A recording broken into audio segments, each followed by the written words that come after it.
खबर इस वक्त कांग्रेस पार्टी के हवाले से मिल रही है। कांग्रेस वर्किंग कमेटी की बैठक बुलाई गई है। दिल्ली के एआईसीसी मुख्यालय में ये बैठक होगी। सोनिया गांधी की अध्यक्षता में इस बैठक को बुलाया गया है। महत्वपूर्ण बैठक एआईसीसी की राष्ट्रीय अध्यक्ष के चुनाव कार्यक्रम पर मुहर इस बैठक में लगेगी। 28 अगस्त का ये दिन मुकर्रर किया गया है। कांग्रेस वर्किंग कमेटी की बैठक 28 तारीख को बुलाई गई है। बेहद महत्वपूर्ण ये बैठक कही जा सकती है, क्योंकि यही वो बैठक है जिसमें तय होगा कि राष्ट्रीय अध्यक्ष का चुनाव किस तरह से अंजाम तक पहुंचेगा, क्या कुछ कार्यक्रम रहेगा।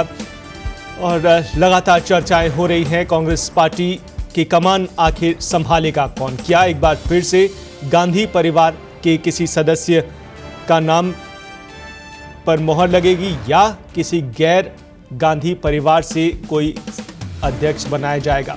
तमाम तरह की चर्चाएं हो रही हैं, कयासबाजी हो रही है, लेकिन 28 अगस्त को एक चुनाव कार्यक्रम निर्धारित कर दिया जाएगा, जिसके बाद ये जो प्रोसेस है वो आगे बढ़ेगा। सोनिया गांधी की अध्यक्षता में कांग्रेस वर्किंग कमेटी की बैठक बुलाई गई है।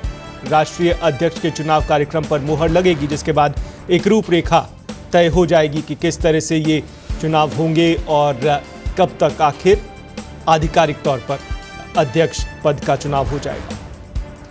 तो ये बड़ी खबर है। इस खबर पर और अपडेटेड जानकारी ले लेते हैं। वरिष्ठ सहयोगी दिल्ली से शादाब इस वक्त फोन लाइन पर जुड़ रहे हैं। शादाब, कांग्रेस वर्किंग कमेटी की बैठक बुलाई गई है, किस मायने में कितनी महत्वपूर्ण ये बैठक कही जा सकती है?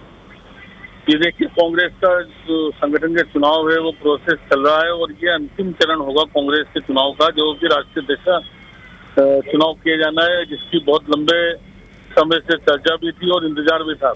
और इस कार्यक्रम को लेकर यह आधिकारिक रूप से घोषित कर दिया गया है के.सी. वेणुगोपाल की तरफ से 28 तारीख को वर्चुअल ये मीटिंग होगी और दोपहर 3:30 बजे होगी। और इस मीटिंग के अंदर कांग्रेस अध्यक्ष चुनाव का जो भी कार्यक्रम है या जो भी कुछ होना है उसको लेकर इसमें चर्चा होगी। जी शादाब, राहुल गांधी अभी तक सहमत नहीं हो पाए हैं।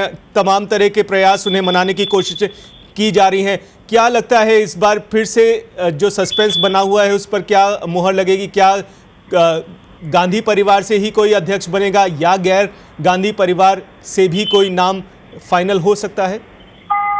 देखिए, ये एक बड़ा पेचीदा सवाल बना हुआ है, क्योंकि जो G23 था गुलाम नबी आजाद की अगुवाई में जो बना हुआ था, जिसने मांग की थी कि कांग्रेस संगठन में चुनाव होने चाहिए, कांग्रेस वर्किंग कमेटी के चुनाव होने चाहिए, कांग्रेस अध्यक्ष के चुनाव होना चाहिए। और अभी हाल के दिनों में जो कुछ हुआ है कांग्रेस के भीतर, आनंद शर्मा और गुलाम नबी आजाद ने जिस तरीके से कमेटियों से जिम्मेदारियों से लेने से मना करा है, उससे लगता है कि कांग्रेस के अंदर सब कुछ ठीक नहीं है।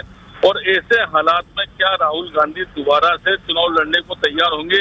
क्योंकि एक सवाल इसमें ये भी खड़ा हो रहा है कि जब चुनाव कार्यक्रम घोषित होगा तो उसमें नामांकन भरने की प्रक्रिया होती है। अगर राहुल गांधी खड़े होते हैं, जो मतलब कांग्रेस की तरफ कांग्रेस अध्यक्ष के तौर पर उनका नाम आगे किया जा सकता है, वो भले से बहुत बड़ी संख्या में उनके प्रस्तावक हो, लेकिन सामने अगर कोई दूसरा नेता चुनाव में आ जाता है तो एक कांग्रेस के लिए एक विकट स्थिति हो जाएगी। और एक लीडर के तौर पर ये माना जा सकता है कि गांधी परिवार को चैलेंज करने की एक कोशिश हो सकती है। तो ऐसे हालात में क्या कांग्रेस इस स्थिति के लिए तैयार है? क्या गांधी परिवार इस स्थिति के लिए तैयार है? ये आने वाले दिनों में हमें देखना पड़ेगा। अगर हालात इस तरीके के बनते हैं कि सर्वसम्मति होती है और कोई कैंडिडेट सामने आने को तैयार नहीं हो, इस तरीके का माहौल बन जाता है, तब लगता है कि राहुल गांधी इस पद को लेने को या इस चुनाव को लड़ने को तैयार होंगे। अन्यथा कोई ना कोई दूसरा रास्ता कांग्रेस को तय करना पड़ेगा। जी। और शादाब, नामों के फहरिस्त में एक नाम राजस्थान के मुख्यमंत्री अशोक गहलोत का भी उठ रहा है, और ये भी कयास लग रहे हैं कि कोई सहमति बन गई है कांग्रेस पार्टी में अंदर खाने की, मुख्यमंत्री अशोक गहलोत को कांग्रेस का राष्ट्रीय अध्यक्ष बनाया जाए। इन सब बातों में कितनी सच्चाई है? क्या कुछ अंदर खाने चल रहा है? देखिए, सहमति बनने के ऊपर तो कोई सच्चाई अभी इसलिए नहीं है क्योंकि ये इसको लेकर कोई औपचारिक किसी की बैठक नहीं हुई, तो ये कहना बहुत जल्दबाजी होगा कि अशोक गहलोत के नाम पर सहमति बन गई है।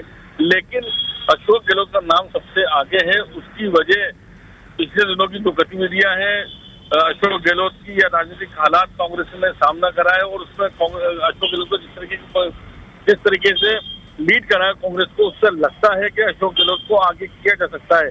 ये हम सभी ने देखा है कि जब सोनिया गांधी और राहुल गांधी से ईडी की पूछताछ हुई है, उस टाइम जो कांग्रेस का आंदोलन हुए हैं उन सबके अंदर दिल्ली जाकर कांग्रेस का मोर्चा अशोक गहलोत ने संभाला है। चाहे वो सड़क के ऊपर हो, चाहे वो मीडिया को फेस करने का मामला हो, अशोक गहलोत सबसे आगे रहे हैं। और दूसरी बात ये कि अशोक गहलोत ऐसे नेता है जो इंदिरा गांधी के साथ काम किया है, उनके साथ मुख्यमंत्री रहे केंद्र सरकार में, उसके बाद राजीव गांधी के साथ उन्होंने काम किया है, फिर सोनिया गांधी के साथ काम किया और राहुल गांधी के साथ उन्होंने काम किया है। तो ये अकेले ऐसे नेता है अशोक गहलोत जिनके ऊपर ये गांधी परिवार के जो कह सकते 3 पीढ़ी के साथ उनका नाता जुड़ा हुआ है और गांधी परिवार के काफी वफादार माने जाते हैं। यही वजह है कि अशोक गहलोत का नाम सबसे ऊपर माना जाता है। लेकिन सहमति बनने की बात, क्योंकि अभी कहना जल्दबाजी होगा। दूसरी बात, अशोक गहलोत ने कल ही कहा है इस बात को लेकर कि उनके नाम की चर्चा मीडिया ने चलाई है, लेकिन उनसे अभी तक किसी ने चर्चा नहीं की है। हालांकि अलग बात है कि अंदर खाने इस बात को लेकर मेरे कई नेताओं से आज से 15 दिन पहले ही बात हुई थी, तब भी उन्होंने ये कहा था कि अशोक गहलोत उसमें एक प्रमुख नाम है अगर राहुल गांधी अपनी बात को अड़े रहते हैं। जी। और शादाब, कुल मिलाकर कब तक माने ये पूरी जो प्रक्रिया है वो कब तक पूरी हो जाएगी और कब कांग्रेस पार्टी को राष्ट्रीय अध्यक्ष नया मिल जाएगा, इस बारे में कोई जानकारी? जी, इस बारे में एक रोड मैप कांग्रेस के चुनाव का है जिसमें यह कहा गया है कि 20 अगस्त से लेकर 20 सितंबर तक चुनाव प्रोसेस होना है राष्ट्रीय अध्यक्ष का। अब 28 तारीख को उसको लेकर मीटिंग हो रही है, तो हम ये मान सकते हैं कि जो 28 तारीख से 1 महीने का उसका अपन एक मोटे तौर पर उसका समय का खाका खींच सकते हैं, क्योंकि उसमें AICC डेलीगेशन का डेलीगेट थे उनका चुनाव होगा, CWC का चुनाव होगा, तो ये सारे चुनाव होते हुए जो राष्ट्रीय अध्यक्ष का चुनाव होता है, तो इसमें पूरी प्रक्रिया में करीब 1 महीना माना जा सकता है। तो सितंबर का जो आखिरी सप्ताह है तब तक ये माना जा सकता है कि उससे पहले जो कांग्रेस को राष्ट्रीय अध्यक्ष मिल जाएगा। जी, चलिए, शुक्रिया शादाब इस खबर पर तमाम अपडेट्स और लेटेस्ट जानकारी के लिए।